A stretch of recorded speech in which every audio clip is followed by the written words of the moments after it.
Boa noite a todos. Obrigada, Belinho, Mônica, na direção da casa, pela confiança. Eu, na verdade, fiz uma traquinagem, né? Eu achei que ele tivesse me conhecido, fiquei sentadinha, quietinha, né? Aí eu, de repente, ouvi, mas ela é loira. Não, eu acho que ela tem cabelo comprido. Mas ela chegou? Acho que não. E eu fiquei quietinha de novo. Aí eu fiz, Mônica. Então foi traquinagem, né? Então, desculpa, não foi culpa sua, foi minha. Eu devia ter chegado e já avisado diretamente. Enfim, eu gosto muito de considerar que a gente coloca lentes diferentes para ver a vida. Nós temos pontos de vista diferentes, maneiras diferentes de encararmos diferentes situações. Para alguns que acredito que saibam, eu sou professora de genética. Para outros que não sabiam, ficam sabendo agora. É a minha área de atuação. Aquela área que algumas pessoas acham que é difícil, e não é difícil. É uma área que estuda a variabilidade entre as pessoas, porque eu trabalho com genética humana, e doenças vinculadas a problemas no material hereditário. Aquele material que o papai e a mamãe passam para o seu filho e que vai constituir o comando central das atividades do organismo desse filho, desse indivíduo. E é muito interessante que quando eu falo em genética, eu digo que ela é fácil. E eu passo esse conceito para os meus alunos, para os meus amigos interessados.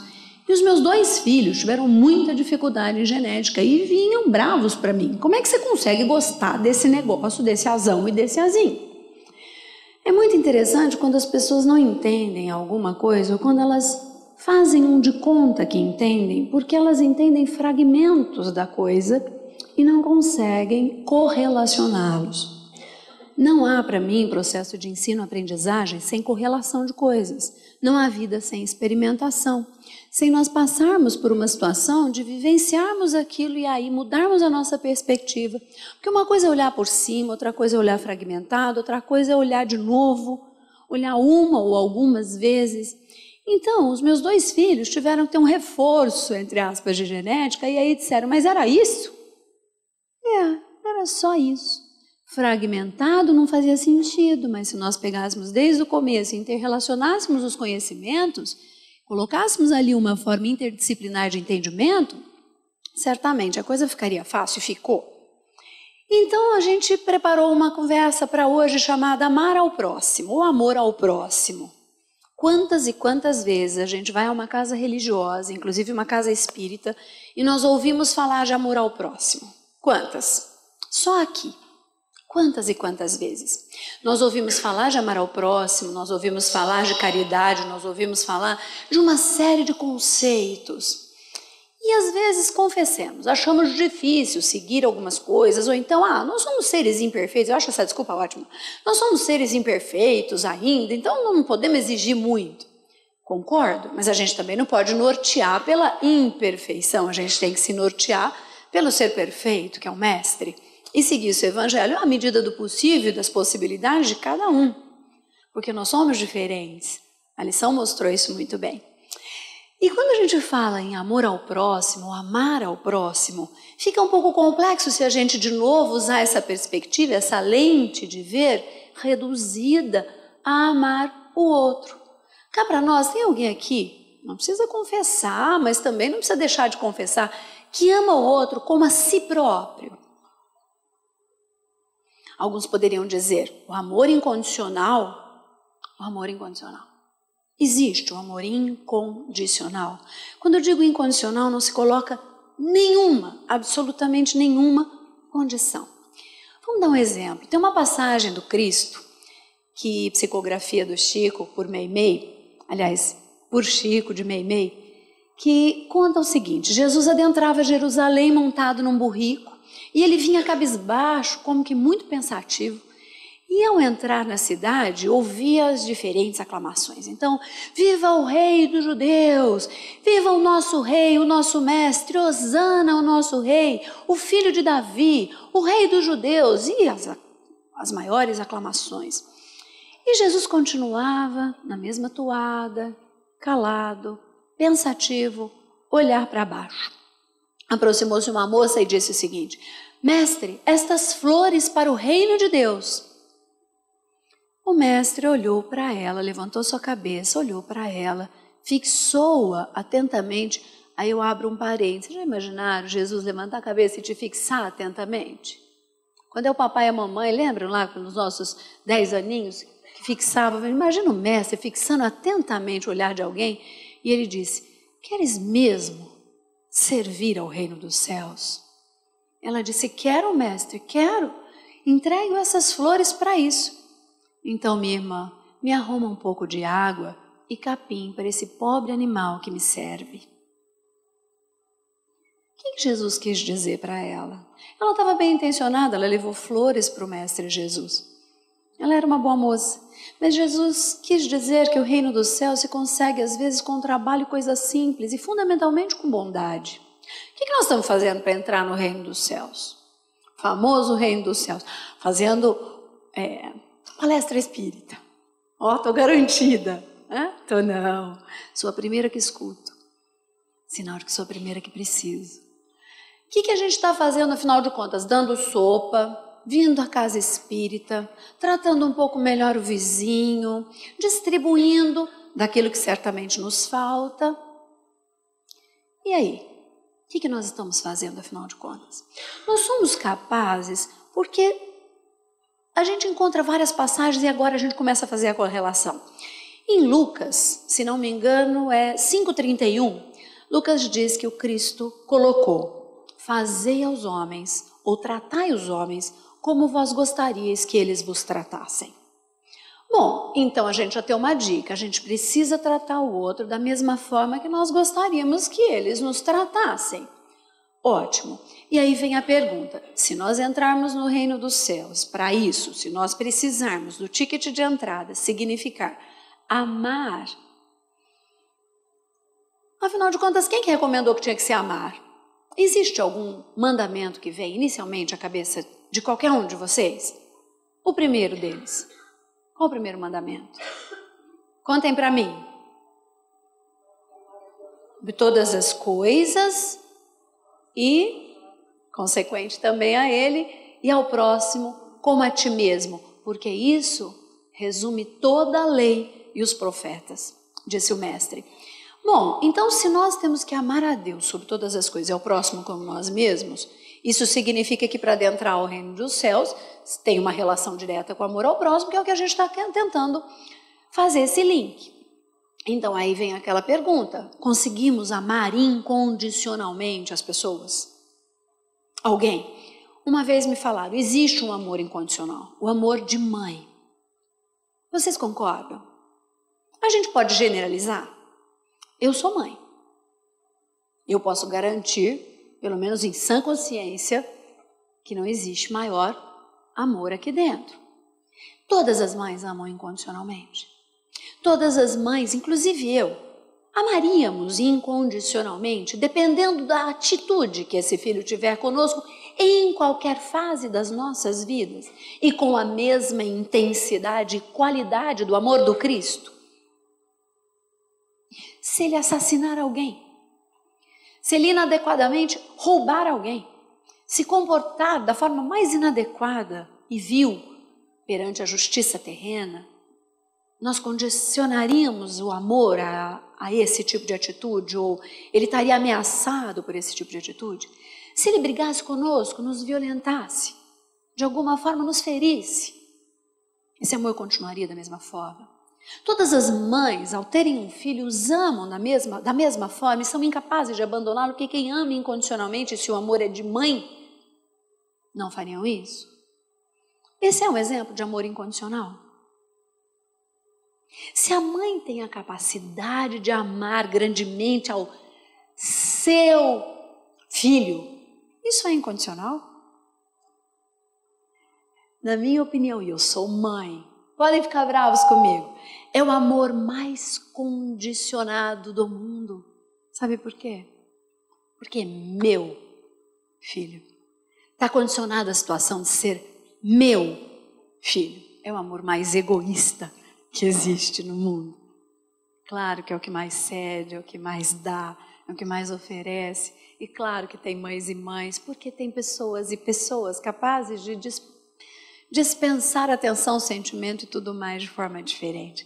Mas só para a gente raciocinar em cima de uma coisa que é tão comum, é uma uma regra geral na sociedade, não existe coisa maior do que amor de mãe. E o coitadinho do pai, né? Do avô, da avó. Tem avó que, pelo amor de Deus, irmãos que são capazes de qualquer coisa pelo seu e outro irmão. Então, não é um amor condicionado a uma situação de parentesco, de consanguinidade. É uma capacidade de alma. Bom, mas a gente encontra também em Mateus, de 23 a 26, a questão que diz: reconcilia-te com o teu inimigo enquanto estás a caminho com ele. Primeiro reconcilia-te, depois vem e faz a tua oferta. Aí a gente começa a pensar, bom, como é que a gente tem que se comportar? Se a gente não consegue amar ao próximo como nós mesmos, nós temos que pelo menos tentar fazer uma coisa. Vamos ver se o raciocínio vocês concordam comigo. Será que se a gente conseguir parar de não amar, ou de amar pouco, já seria alguma coisa? Tentar amar um pouquinho mais? Isso a gente faz, principalmente com os que são afins conosco.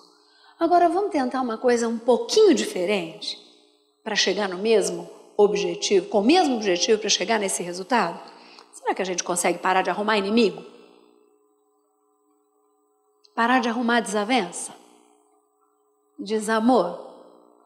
Inimizade?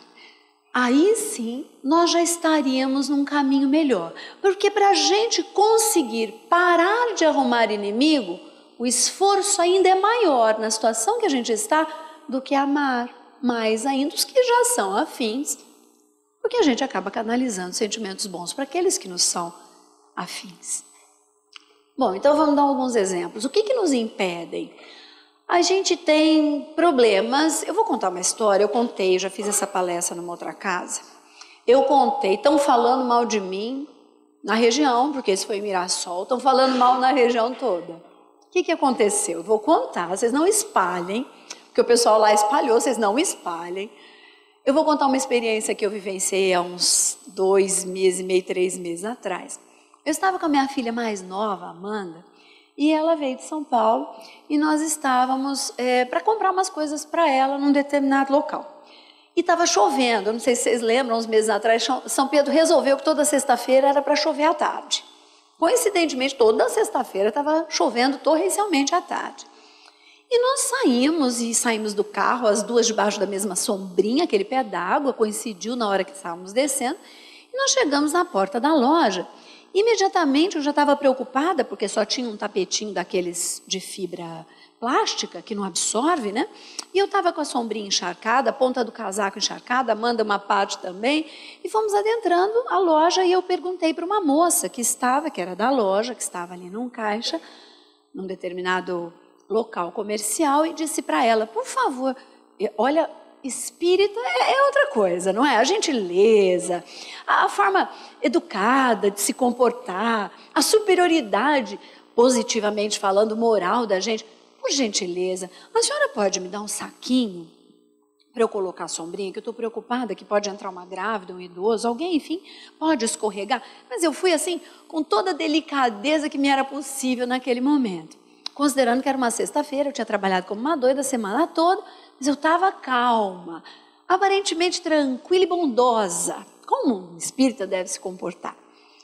E a moça, talvez com a mesma calma minha, virou para mim e disse, a senhora comprou aqui?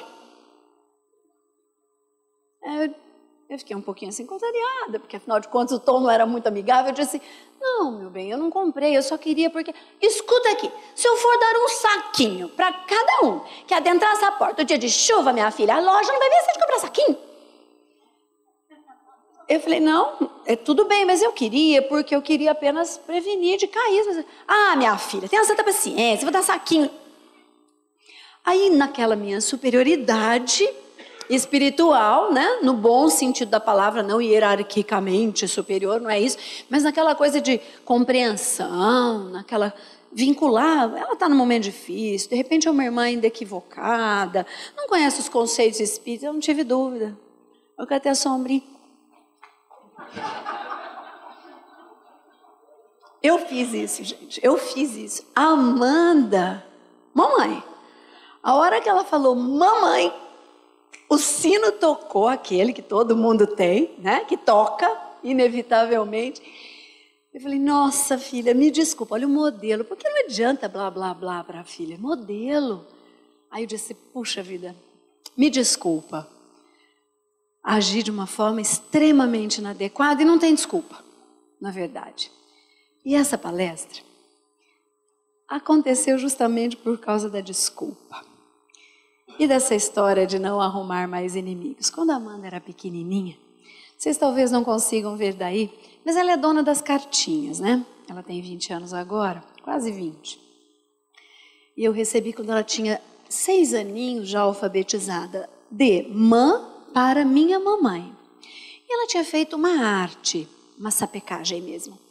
E ela me escreveu, talvez vocês daí vejam, um monte, é uma lista toda colorida. Desculpa, desculpa, desculpa, desculpa, desculpa, desculpa, desculpa, desculpa, desculpa, desculpa, desculpa, desculpa. Tem um monte de desculpas, era para ver se eu conseguia realmente atingir o objetivo dela. Desculpa, mãe, 3 pontinhos. 3 pontinhos. Gosto muito de você, por isso estou pedindo desculpas. Você me perdoa? Por favor, eu te amo. Aí quando você recebe uma coisa dessa de filha, gente que nem sabe amar direito, né? A tendência é, meu amor, tá desculpada, lindinha, gracinha, né? E aí não tá certo. No dia que ela fez essa traquinagem, e ela é danada até hoje, sedutora para pedir desculpas, do tipo, passou a borracha, acabou tudo, né? Eu expliquei para ela que desculpa não era borrachinha. A gente não acabava apagando atitudes com o pedido de desculpas. O pedido de desculpas significava apenas que nós estávamos reconhecendo que pisamos na bola, que a gente tinha cometido um erro, mas que isso não significava que o outro, consequentemente, nos perdoaria. Então, que nós evitássemos a ação para não termos que depender do perdão. E aí vem, por que nós não conseguimos parar de arrumar inimigos, de termos desavenças, de termos problemas? Uma das causas talvez seja a nossa dificuldade em perdoar e a necessidade que temos ao mesmo tempo de termos perdão. Vem aquele dito popular que diz assim, nós sempre somos advogados, melhores ainda, de nós mesmos, porque sempre temos desculpas para aquilo que fazemos para os outros, mas dificilmente conseguimos desculpar aquilo que nos fazem. É automático, se eu pensar em alguém que me magoou, vem na minha cabeça facinho. Mas também vem facinho alguém que eu sei que se magoou comigo em alguma oportunidade. Aquela moça daquele local certamente também não me viu com bons olhos. Nós estávamos no mesmo pé. Somos pessoas muito parecidas, estamos nas mesmas dificuldades e temos as mesmas necessidades de evolução. E nortearmos as nossas vidas pelo Evangelho do Cristo. A única diferença foi que nós invertemos a ordem. Ela começou primeiro. E eu fui depois, e me embalei na mesma vibração negativa, de alguma forma, de não nos respeitarmos naquele momento. Então aí vem a capacidade de perdão. Se nós precisamos tanto, temos que saber dar, saber interpretar como somos perdoados também. E eu pergunto, quantas e quantas vezes, de novo, nós ouvimos aqui mesmo, nesse centro, a questão do perdão. E o que é perdoar? O que é perdoar? Alguém tem alguma sugestão? O que é perdoar? A gente fala isso sempre. Eu queria tanto que você me perdoasse. O que é isso? Compreender? Esquecer? Relevar? Esquecer? Alguém aqui já foi magoado? Sim ou não?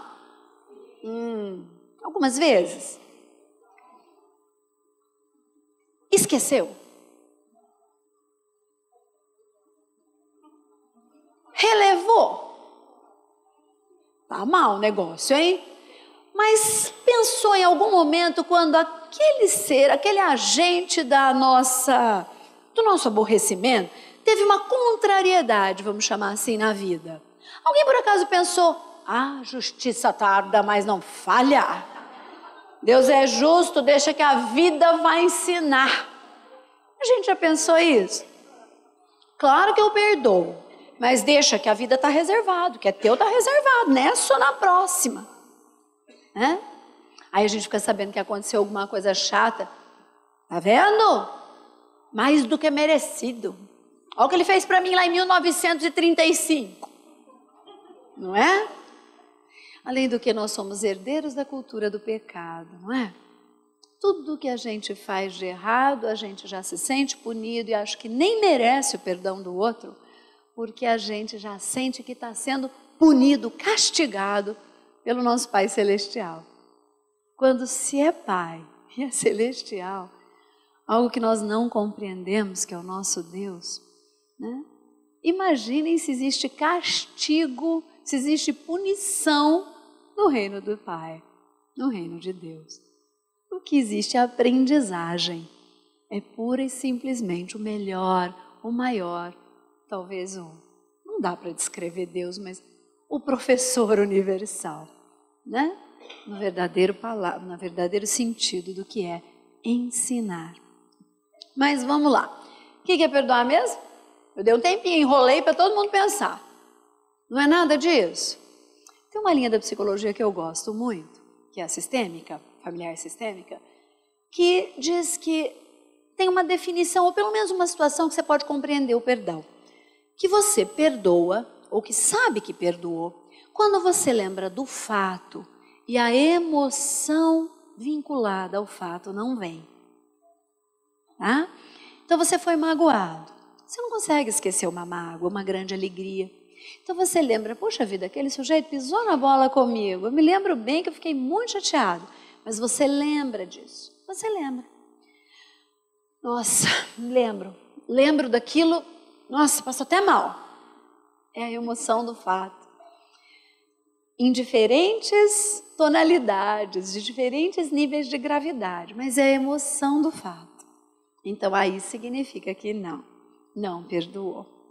Então não dá para definir perdão, porque é uma somatória de coisas que levam ao sentimento de não ser mais negativo o sentimento vinculado àquela ocasião, aquela palavra, aquele gesto, aquele acontecimento. Então a gente pode começar a não arrumar mais inimigo aprendendo a perdoar um pouquinho, porque nós não perdoamos. A outra situação talvez seja tendo compaixão. Compaixão. Né? O que é compaixão? Se colocar no lugar do outro. Melhor ainda que compaixão, indulgência. Porque nós erramos. Nós estamos falando de desculpa, de perdão, de inimigo, de situação de desavença. E a indulgência? Nós somos indulgentes, porque no capítulo 10 do Evangelho segundo o Espiritismo, nós temos lá direitinho São Luís falando que nós até podemos comentar o erro alheio, desde que seja para um benefício. E nós temos que comentá-lo sem aumentá-lo. Então eu pergunto, nós somos indulgentes? Nós não olhamos o mal do outro, o defeito do outro, e se comentamos, não exacerbamos isso? Nós temos uma boa intenção, caso tenhamos que comentar alguma coisa nesse nível? Aí vem uma pergunta, qual foi a intenção da última fofoca que foi feita hoje no ambiente de trabalho? Foi nobre? Foi indulgente? Tem um monte de meninas assim para mim. Fofocaram hoje no ambiente de trabalho, né? Nós estávamos comentando de alguma forma alguma coisa do outro. E aí isso puxa, a questão da indulgência puxa uma senhora qualidade negativa, que qualidade não existe negativa, é um grande defeito, mas uma certa senhora que muita gente carrega consigo, que vamos dizer que é uma admiração que perdeu os freios. Alguém sabe quem é? Quem é aquela situação, aquele defeitinho, que significa qualidade que perdeu os freios, desvirtuou do processo de admiração? A dita, né? A inveja, exatamente. Porque a gente não consegue ser indulgente, porque a gente, quando tem inveja, comenta mesmo. Porque também tem pensadores que dizem assim, você só consegue ver, vou encarar você, pode? Você só consegue ver defeitos que você possui. Sabiam disso? Que antipático, né? Nossa, que seja metido. Ai, olha lá, a identificação todinha, né? Nossa, aquela fulana lá, metida, vale nada, vale nada. De alguma forma, e pior ainda, Belinha, quando diz assim, Sei não, meu santo não bateu. Sou médium. Ó, arrepio, só quando ela chega perto. Ei, ai, ai, né? Na verdade, significa assim, olha, eu estou identificando uma certa ameaça naquela pessoa. De alguma forma, ela causa algum desequilíbrio em mim. Desperta em mim algo que eu não tenho, gostaria de ter, ou que não sou e gostaria de ser. Ai, que feio quando a gente começa a pensar assim, né? Mas é verdade. E se quando a gente fizer isso, eu disser, vixe Maria, tem coisinha aqui para arrumar. Aí puxa, transformação. Mas a gente vive falando dessa transformação, ou melhor ainda, dentro do palavreado, de um jargão que nós usamos o tempo todo na doutrina espírita, reforma íntima. Reformar o que exatamente? Reformar talvez 3 coisinhas, uma delas a gente até já comentou, que é a inveja. Mas sobram 2 coisas que não são coisinhas, são coisas imensas. E eu vou contar uma historinha, talvez vocês já tenham ouvido aí, porque veiculou na internet por um bom tempo, mas me chamou muito a atenção. Você sabe a história do casal que estava numa pior e de repente chegam na casa deles, estava tendo uma festa e eles não estavam sabendo? Já ouviram dessa história? O casal estava num problema seríssimo, sob todos os aspectos. Na verdade não era um problema, era um monte de problemas. E o que estava acontecendo? Dinheiro estava faltando, negócios não davam certo. Só lá pelo norte do Paraná que essas coisas acontecem, né? A gente não se identifica. Relacionamentos conturbados, o casal estava muito estressado, a relação estava conturbada, a relação entre eles, com os filhos, as coisas não estavam dando certo. Exatamente do jeito que a gente recebe em atendimento fraterno, dizendo assim, eu acho que fizeram alguma coisa para mim. Fizeram. Os espíritos foram lá e falaram assim, agora vamos colocar você nessa situação para aprender, depois nessa para aprender, depois vamos permitir a interferência desses terceiros para você aprender um pouquinho mais. Fizeram mesmo. Fizeram situações de aprendizagem. Mas vamos lá. Vamos continuar.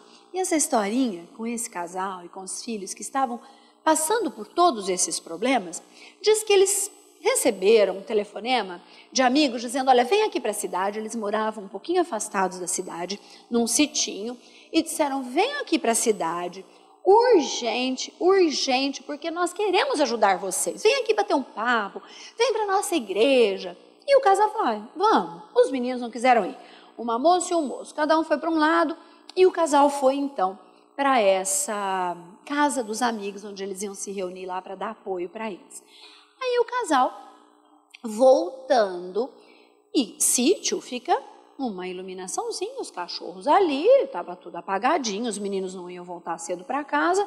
Quando eles voltaram, se surpreenderam que a casa estava extremamente iluminada, com luzes que eles nem possuíam, holofotes do lado de fora, eram fogos no quintal, um movimento violento, e tinha uma varanda na frente da casa, uma casa média, nada tão exuberante, mas uma varanda onde eles viam as pessoas passando, dava para ver nitidamente, a casa ficava próxima da porteira, e foram assustadíssimos. O que está acontecendo? O que é aquilo em casa? Os meninos não são.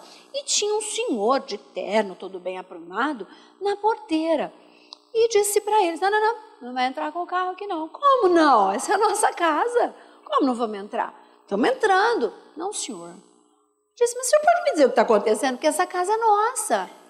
Eu sei, senhor, que essa casa é de vocês, mas nós temos uma conversa aqui antes de vocês entrarem. Temos que ter essa conversa.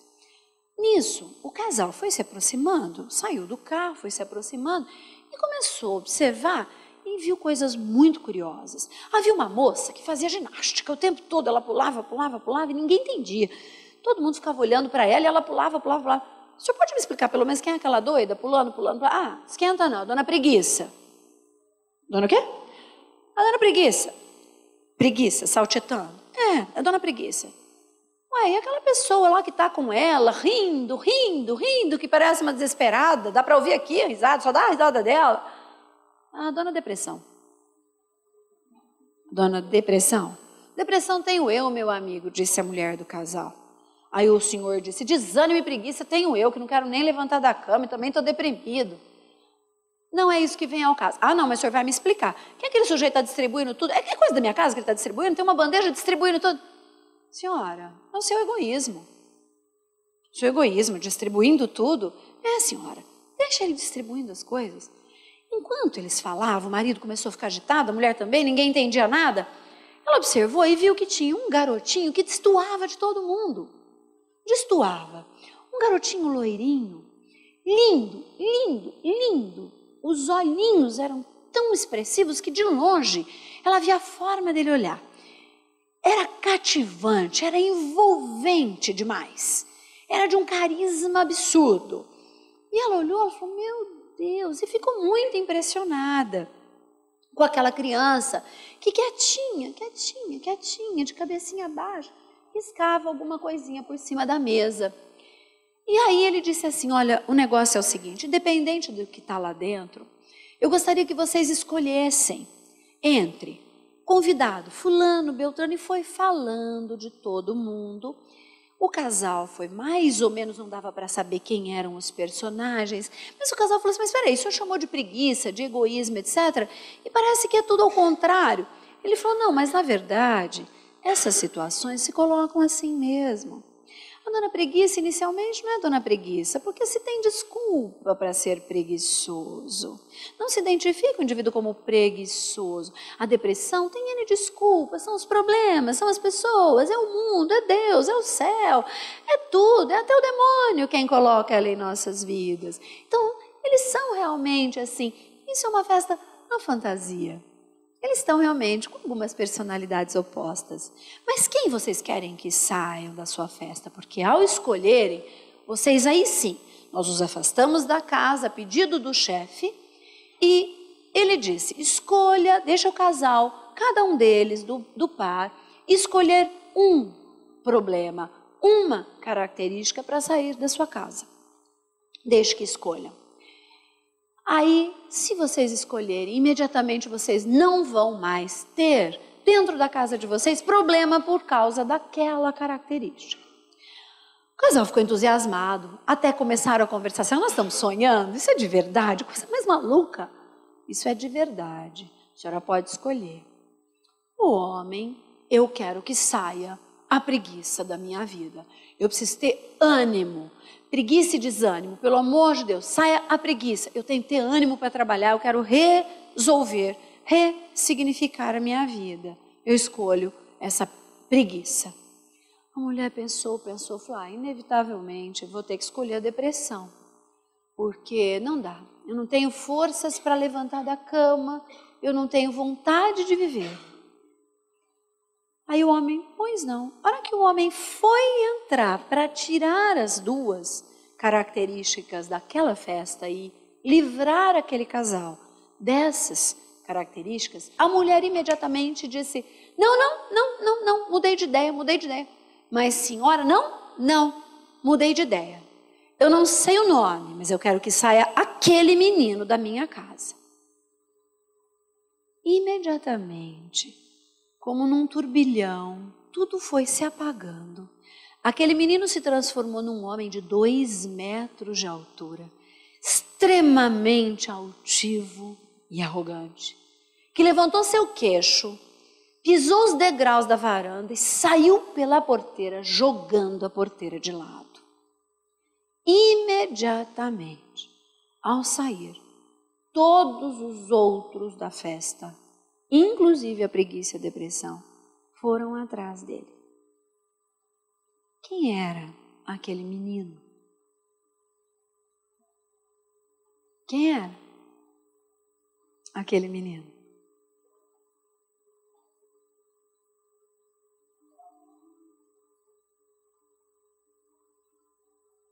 Quem? Senhor Orgulho. O Senhor Orgulho.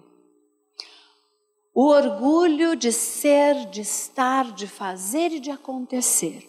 Quando não sou, não faço. Não tenho. Não aconteço. Como eu queria e não como a vontade do meu Pai que está no céu, que eu rezo todo dia. Aí as outras coisas vão se acrescentando. O Pai de todos está lá. Aí eu fico chateado, magoado, não perdoo, não tenho compaixão, vou ficando cabisbaixo, preguiçoso, desiludido, entristecido. deprimido, e por aí vai, invejoso. Então, algumas características e situações como não perdoar, não ter compaixão, e algumas características como orgulho, e todas as consequências dele, como a inveja e o egoísmo e tanto mais, são coisas que nos impedem de amar a nós mesmos. E como é que a gente vai conseguir amar o outro? Se o Cristo deixou tão claro que é para amar o outro como nós mesmos. Bom, mas a gente tem que fazer uma coisa, né? Porque também ficar assim não pode, né? Tá todo mundo com cara de coitadinho agora também. Não é assim não, gente. Pera lá. A gente pode fazer alguma coisa.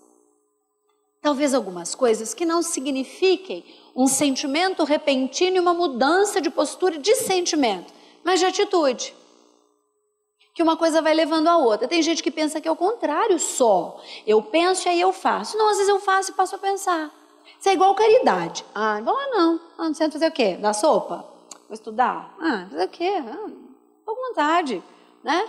Também que vai adiantar, não é? Só que ninguém contou para vocês que fazer caridade é igual começar a coçar e a comer.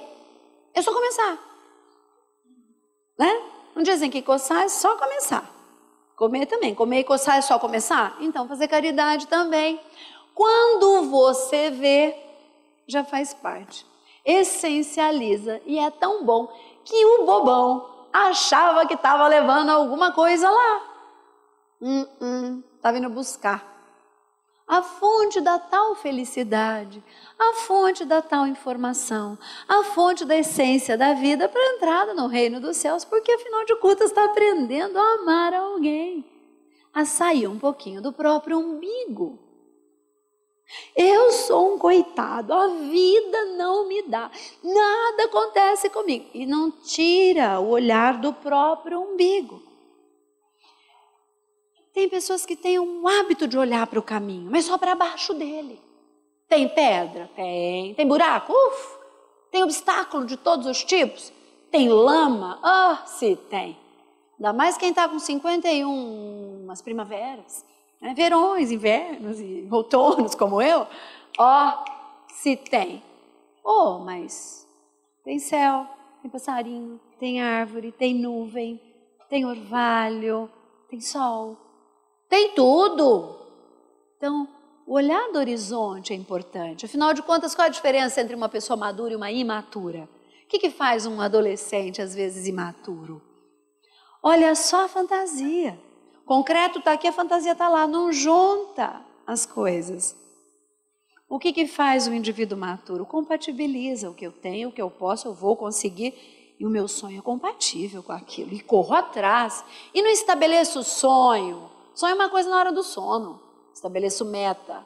Meta tem data, tem planejamento, tem estratégia, tem perspectiva. Eu nunca cheguei no meu sonho, por isso, filho, porque só sonhou. Não fez nada para acontecer, só sonhou. Né? Tem que ter planos. Quem não tem planos, não tem vida. Porque planejamento significa interesse pela vida. Vou planejar e trabalhar no passe. Vou lá fazer assim na cabeça. Muita coisa pode acontecer. Olha eu já fazendo a propaganda do que é dar um passe. Vocês não têm noção do que é bom, né? Tem sim. Mas às vezes precisa tirar aquela característica de dentro de casa, né?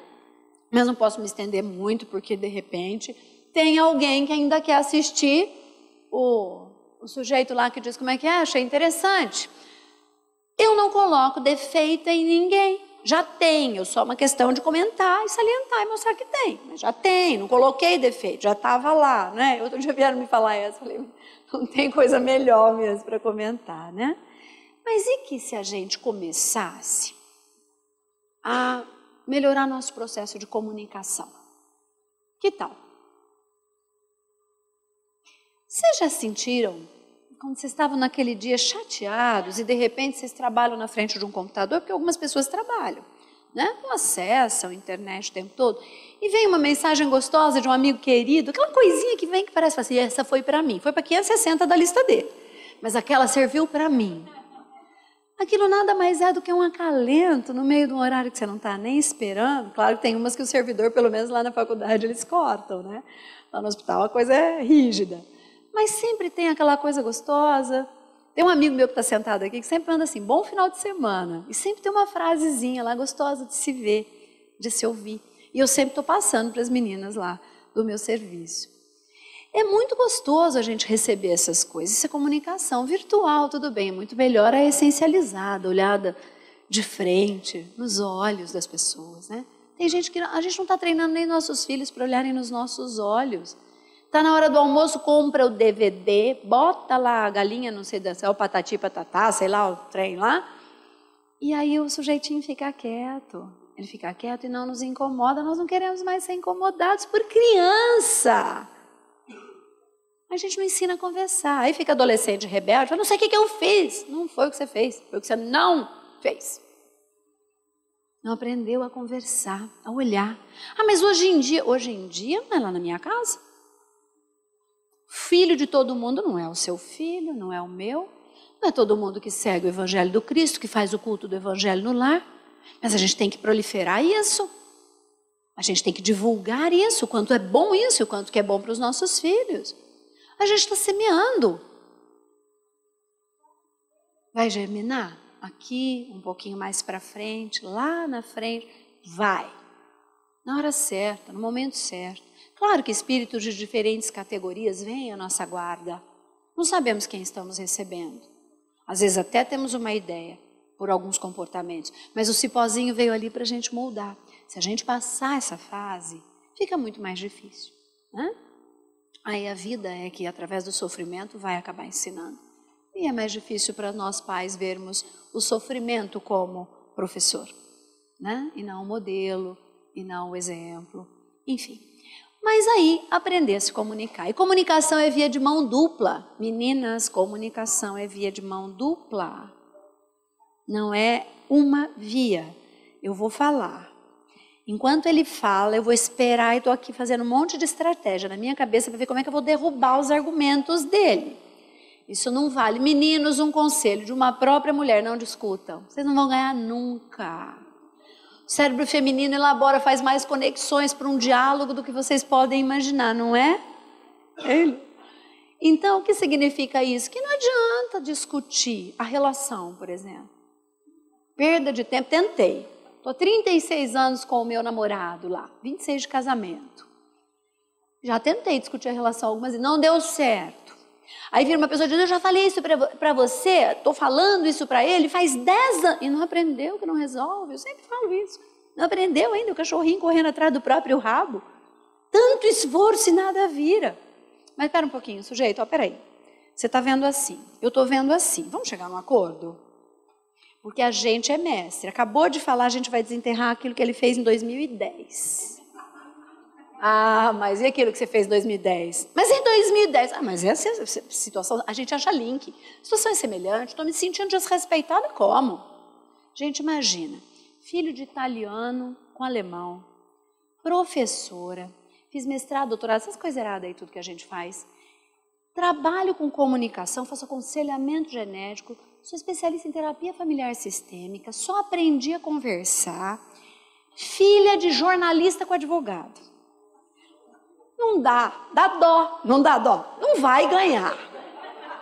Não vai ganhar, né? Então o que é melhor comigo? E ele já sabe. Tá bom, você sempre tem razão. Aí eu fico furiosa, né? Não tá me tirando a oportunidade de argumentação, que é o que eu mais gosto, né? E aí ele diz assim, tá bom, você tem razão, tudo bem, mas vamos fazer o seguinte, vamos esperar um pouquinho, depois a gente conversa. Onde você quer ir?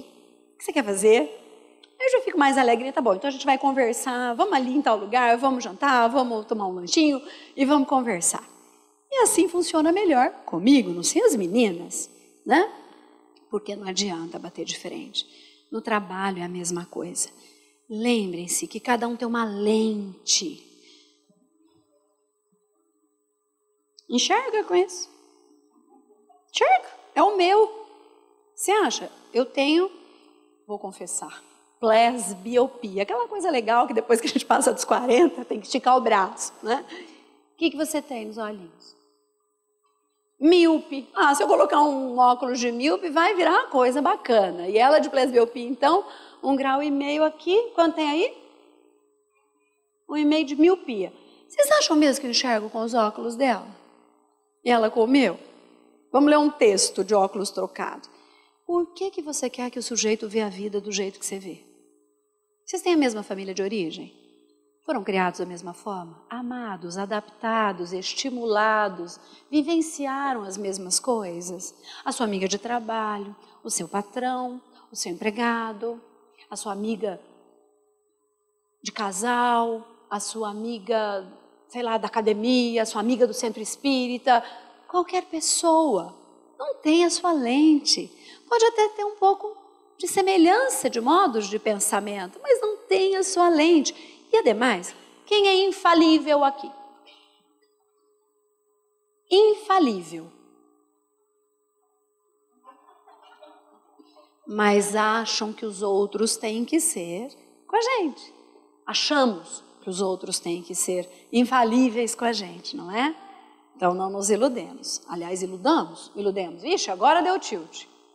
Não tenhamos a ilusão, vamos sair pela tangente, não tenhamos a ilusão de que nós somos infalíveis, cobrando do outro pela nossa perspectiva para que ele não seja, né? E não é só isso não, talvez a gente comece a arrumar menos inimigos, também além de aprendermos a perdoar, desprovendo-nos devagarinho de algumas características, tendo um pouquinho mais de indulgência e aprendendo a nos comunicar, também sendo gentis. Se naquele momento da história da sombrinha e do saquinho lá, eu tivesse virado e falado, nossa, desculpa, eu acho que você está nervosa e eu pedi o saquinho. Desculpa, nada a ver, obrigada, de qualquer forma. Fosse até fora, batesse, eu colocasse na minha bolsa molhado mesmo, de um certo jeito, sei lá, eu estaria sendo gentil, né? Assim como a gente pode ser gentil em qualquer momento. A gente é tão gentil dentro da casa espírita, mas chega no sinaleiro. Ontem, inclusive, o orador que foi lá na nossa casa estava falando isso. Porque às vezes eu recuso o papelzinho que eles vão entregar. Eu fico dando o papelzinho no carro que eu falo assim, obrigada, né?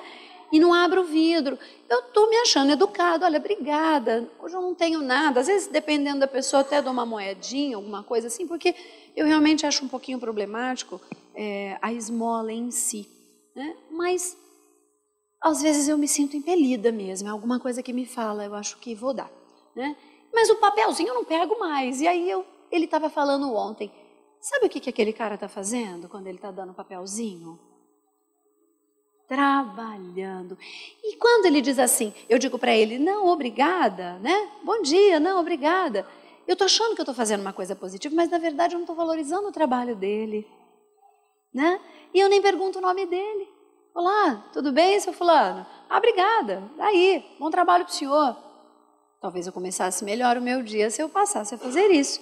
E ontem eu levei um puxão de orelha na hora que o orador disse isso. Falei, nossa, eu já achava que eu estava sendo, de novo, muito gentil em dizer bom dia, mas muito obrigado, precisa não. Né? Aquele monte de papel dentro do meu carro. Mas realmente. E além de ser gentil, talvez valesse a pena a gente pensar numa coisinha que a gente quer tanto do outro. Chama compromisso. Comprometimento.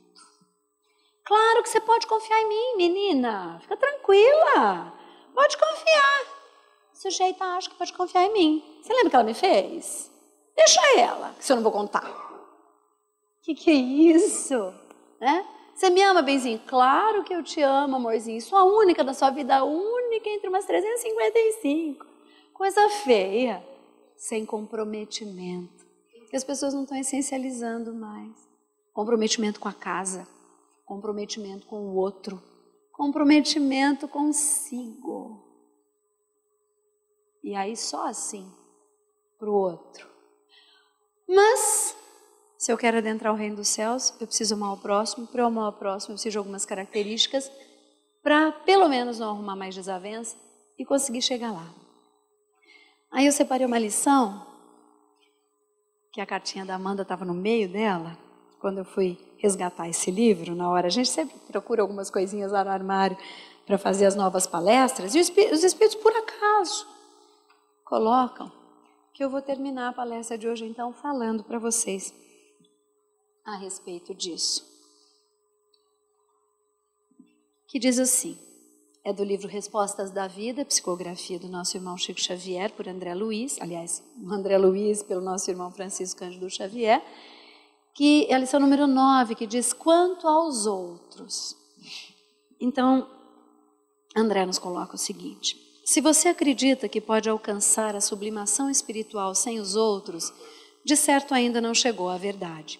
A vida foi criada à feição de máquina complexa, em que as peças diferenciadas entre si guardam função específica. Não fuja a engrenagem do seu grupo se deseja aperfeiçoar-se e progredir. Os outros são as áreas destinadas à complementação e melhoria dos seus próprios reflexos. Através deles é que você se analisa para observar-se com segurança. Não intente transformá-los de imediato, porque qual ocorre conosco são espíritos em evolução, caminhando entre dificuldades e sombras para sempre alcançar o conhecimento superior. Não exija dos outros a perfeição que você ainda está tão longe de possuir. Esse ensina a paciência, aquele a compreensão, aquele outro o imperativo da bondade, tanto quanto somos pessoalmente para cada um deles testes vivos nesses mesmos assuntos. Acredite, sempre que os outros nos apareçam à maneira de problemas, somos para eles outros tantos problemas a resolver. Diz você que precisa identificar-se com a vida e descobrir-se para fazer o melhor. Entretanto, meu irmão, unicamente pelos outros é que você se encontra. Unicamente pelos outros se realiza para aquelas conquistas supremas da felicidade e do amor. Unicamente pelos outros você faz o seu caminho de amar ao próximo como a ti mesmo para entrar no reino dos céus. Muita paz.